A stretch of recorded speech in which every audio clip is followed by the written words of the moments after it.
vedare tinokuchingamidzai zvekare kune chimwe chirongwa pano paZim Facebook Secrets and Confessions. Tadzoka zvekare nemamwe mamessages. Message yedu yekutanga yakamira sekudai: hanzi makadi zvenyu mukoma, ndinokumbirawo kuti munge muchindipostirawo nyaya yangu makavika chitupa changu. Inini ndiri mudzimai, ndine makore 23 years ekuberekwa, saka ndakazivawo kuti amai vangu ivo vanoita zvekuroya apo pandainge ndichiri kuma 15.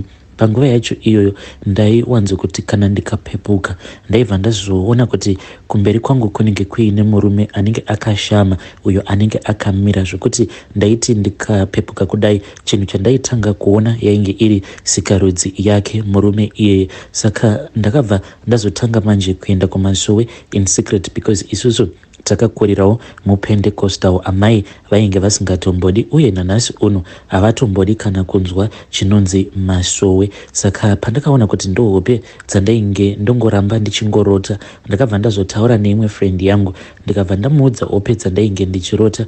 Then amai vake mushure mekunge abvunzawo amai vake kuti kuhope dzakadai dzinodudzirwa sei. Saka ivo vakabva vazoti inini ndainge ndichida kutoitwa mukadzi wechikwambo. Then vakabva vati ndaifanira kuti ndinge ndichizouya kuchechi. Kana ndauya kuchechi pane munamato uyo wandaifanira kuti ndinge ndichizopiwa wekuti ndinge ndichizonwa zvekare neumwe wandainge ndakanzi ndaifanira kuti ndinge ndichizogeza nawo. Saka ndakabva ndazoti one day ndikabva ndati handisi kuda kuenda hangu kuchechi. Vamwe vose vakazoti vaenda kuchechi, ndo pandakabva ndazobuda ndikabva ndazodarika nepamba pefriend yangu, tikabva tazoenda kuchechi uko kwaanopinda kumasowe. Takati tava kuya hapana kana nyaya yandakamboudzwa yainge iine musoro zvekuti ndakabva ndatobhoyekana. Pane vamwe madzimai takatoti vanhu vatoparadzana paya, avo vatakazotanga kufambidzana navo. Saka vakabva vazoti kwandiri ivo vainge vasina mazuva akati wandei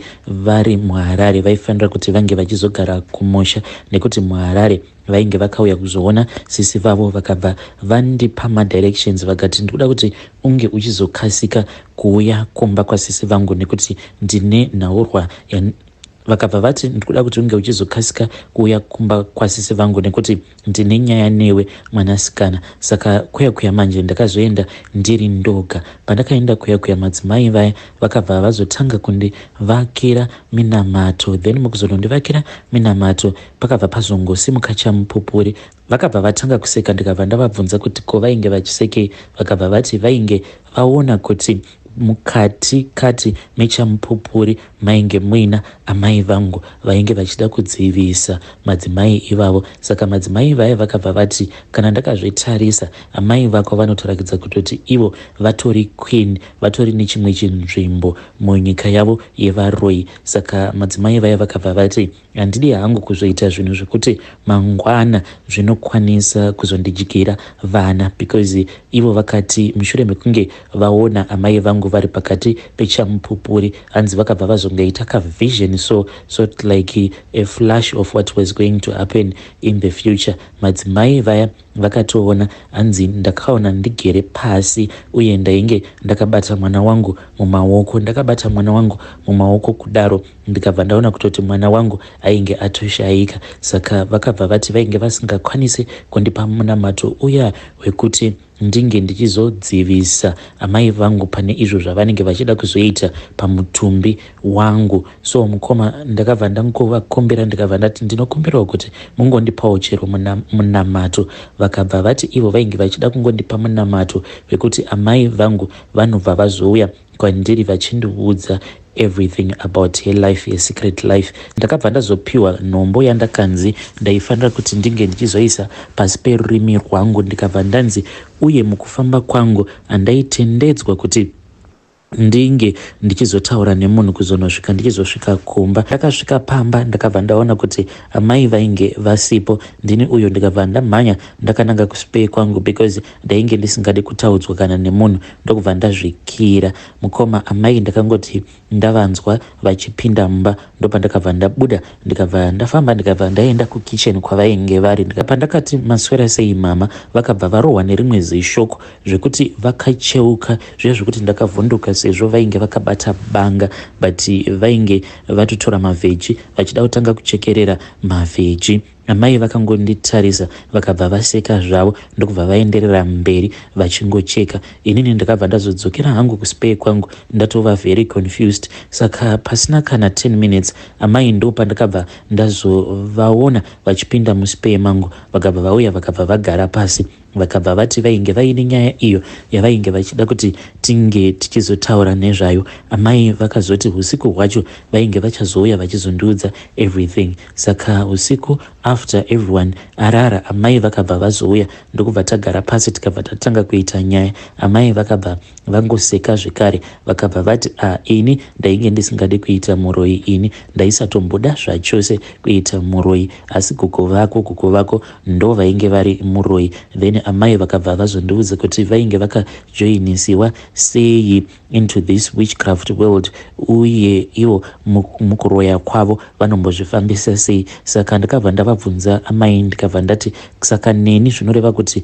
muchandiitawo muroyi here? Vakabva vati no, ndichatonzwa kutobva kune shavi rangu kuti iro richada kuti ndinge ndichizoripa kunaani. Ivo vakabva vati ini handikwanise kuzvisarudzira ndoga but shavi iro rakagadzwa pandiri nagogo rakasiya ragadzwa pandiri nagogo vako ndo richazotondiudza kuti iro rinoda kuti ndinge ndichizosarudza ani either pakati pevana vangu kana kuti cousin sisters ako. Vakabva vati shavi iri rinofanira kungoramba richingoteverera dzinza but rinofamba riri kusaidi kwevanasikana. So ndo zvandakaudzwa izvozvo naamai ndobva vasimuka paya vakabva vaenda. Usiku hwacho zvekare ndakavarota but vakauya kwandiri vakabva vazondipa rainge rakaita kunge dota but handitombonzwisise kuti zvii zvavakandipa but taste yacho yaita kunge dota but rainge risiri dota. Vakabva vanditi ndinge ndichiri nanzva. Pandakari nanzva to my surprise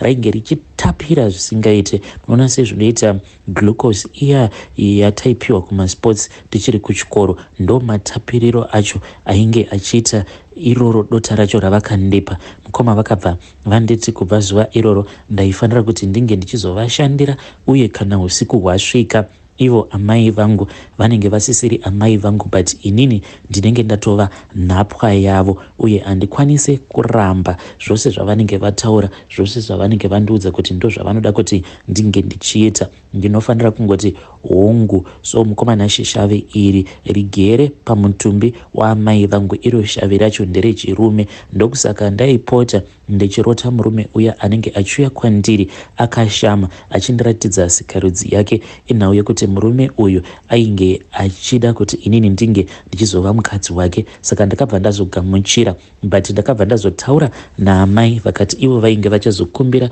shavi racho iroro. Ndikabva ndavaudza ndikabva ndati iniwo ndainge ndichida kuti ndinge ndichisunungurwa kuitira kuti ndikwanisewo kuita vakomana, ndikwanise kuzoroorwa. Then shavi riya rakabva razoti iro ndiro rainge richazondisarudzira murume. Saka kunyange murume wacho uyo akandiroora naiyewo kwavo kwavanobva kuzere varoyi. Saka pakatoitika communication in the spirit kuitira kuti inini ndisazokanganisika as in kuzonoroorwa nemunhu anenge achinamata, nekuti ipapo pandainge ndava kuita zvemujolo ndainge ndiine vakomana vangu vaviri vandainge ndichidanana navo. Mumwe wacho ndiye aindiboa because ndaiti pose apo pandinenge ndiinaye ndaibva ndatanga kunzwa BP, ndichinzwa kuti muviri wangu unenge wava kupisa, temperature inenge iri very high ende ndainzwa rimwe dzungu ende ndichinzwa kuti ndiri kunzwa kutsva zvekutoda kutokurura nhumbi dzose but ndaisambomurakidzwa kuti izvi ndo zvandainge ndichinzwa because in the spirit I could sense kuti iyi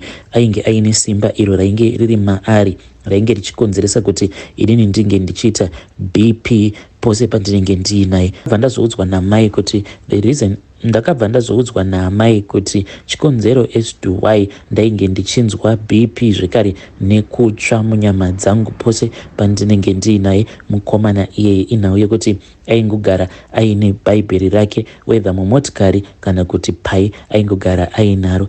Amai vakazoti kwandiri kana uchifungidzira kuti ndiri kunyepa ndikuda kuti apo pamuchazosangana zvekare ndikuda kuti unge uchitora bhaibheri wobva wariisa pamwe panzvimbo pekuti iwewe unenge usingarioni. Saka iyewo manje akabva azondiinvhaita kumba kwake, but ainge achiti hataifanira kuti tinge tichirarana, achiti tinofanira kuzongorarana chete kana taroorana mushure mekunge tazochata. Saka amai vainge vachitozviziva. Amai vakabva vazondipa zvekare umwe mushonga iwoyo unoita zvekukwezva varume. Vakabva vanditi mushonga uyu ndaifanira kuti ndinge ndichizouzora pandinenge ndasvika kumba kwake. Saka akatondipika apo mutaundi ndokubva taenda kumba kwake. So takazoti tava kumba kwake manje, iye paainge ari bhizi achindigadzirirawo chekudya, ndopandakabva ndangokasika ndikabva ndavhura kabhodhoro kaya kainge kaine mushonga. Apa mushonga uya wainhuhwa sei mukoma. Ndikabva ndazora mushonga uya kumeso kwangu. Akazoti achidzoka akangonditarisa kahwani ndokubva atouya akabva ati iwe ndikuda kuti undiperekedze kukicheni. So mukuzonoperekedzana munhu ainge ava kutondibata. That was the first time munhu achitondibatawo mazamu uye zvekare achitondikisa. Iniwo ndakabva ndatotendeuka ndokubva ndatotanga kutomukisa back. Ndikabva ndatoziva kutoti zvangu zvainge zvaita. But takazoti taenda kubedroom because ainge akaisa bhaibheri rake on top of this other drawer.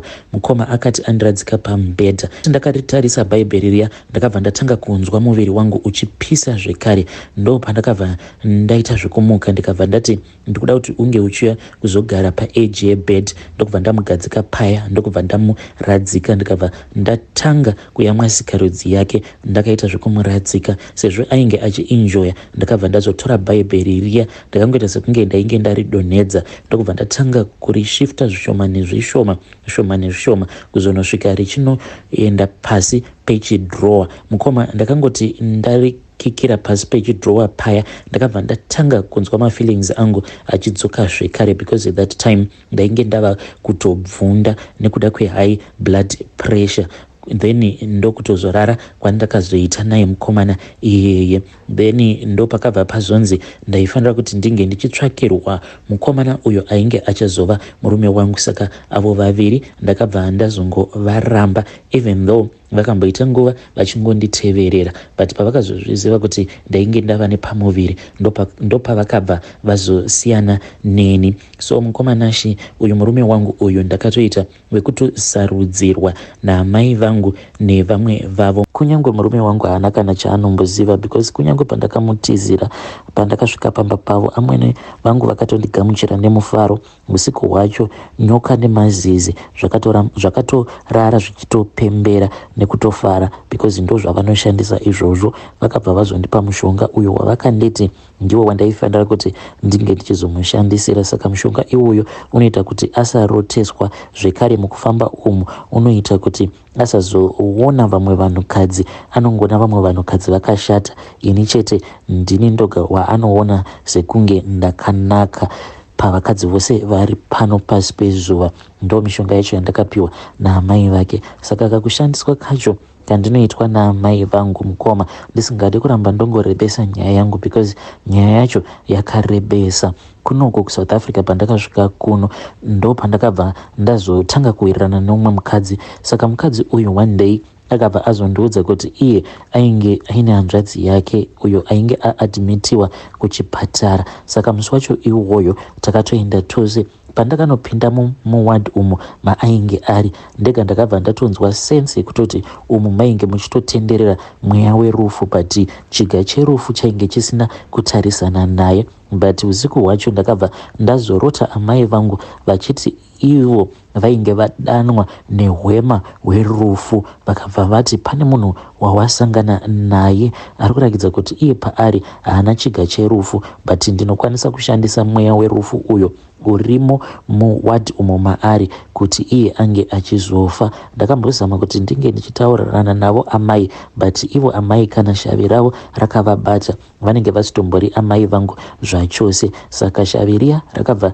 razondiudza kuti iro rainge richida nyama ende ndaifanira kuti ndinge ndichiita seizvo zvandainge ndakarivimbisa kuti ndainge ndichazoritevedzera zvose zvarinenge richida kuti ringe richizoitirwa neni. Ndikabva ndati hongu zvakanakai. So mukoma ndakabva ndazopiwa mimwe mishonga iyi mukoma yakangoita zvekungonyuka. So ndakangopinda mumba, pandakabuda panze ndo pandakabva ndaona kuti painge paine kapu ndakabva ndazoona kuti painge paine kapu yainge yakagadzirwa nemuti. Mukapu umu mainge makazara mishonga. Ndokubva ndatonzwa voice richindiudza kuti ndaifanira kuti ndinge ndichizoshandisa sei mushonga iwoyo. Saka the following day pataifanira kuti tinge tichizoenda kuvisitation ndo pandakabva ndazoudzwa. Saka ndakabva ndazoudzwa kuti mangwana acho pandainge ndichazoenda kuvisitation nefriend yangu ndaifanira kuti nditenge mabhanana nemaapples. Kana ndatenga zvinhu izvozvo ndaifanira kuzvisoka, then kana ndazvisoka ndobva ndazozvibuditsa zvangu mumvura. Saka maapples ainge ari nyore because ndakangomasoka ndikabva ndatomabuditsa. Ndakabva ndazotora mabhanana aya ndikabva ndamasoka, but handina kumasoka kwenguva refu, but maapple ndo andakasoka kwenguva refu. Saka ndo zvandakaita izvozvo. Apa nefriend ndainge ndichicommunicata naye ndichimuudza kuti iye aisafanira kutenga mabhanana because already ndainge ndatoenda kuchipaza ndikanotenga mabhanana nemaapple. Saka akazodarika achinditora tikabva tazonoona hanzvadzi yake. Akati achingodya mabhanana aya ndikabva ndatonzwa voice rakandiudza kuti chiga cherufu chatarisana naye. Mukoma ndakabuda muya but ndaita kunzwa maso angu akazara musodzi ndichitanga kufunga kuti saka murume uyu ava kutofa ende kufa kwake ari kufanira kuti ange achizodyiwa naamai vangu neshamwari dzavo. Zvinhu zvakandirwadza mukoma, but hapanawo zvekuti ndingazviita. Acho makuseni ndakazongonzwa iri mhere ndokubva ndamhanya ndichienda kumba kwemukadzi uya wandainge ndichiwirirana naye mazuva acho iwayo.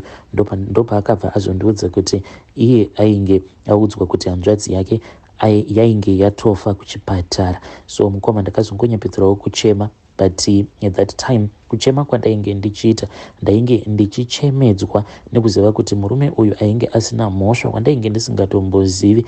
Ndainge ndakatongobatsirawo amai vangu kuti vange vachimuuraya because shave ravo rainge richiti rasuwa kudya nyama yevanhu. Vedare ndo message iyo yandakatumidzirwa ichibva kune mwanasikana. Hanzi nyaya yangu yakareba mukoma, pakaipa please ngatitaurei naye mwanasikana uyu mucomment section.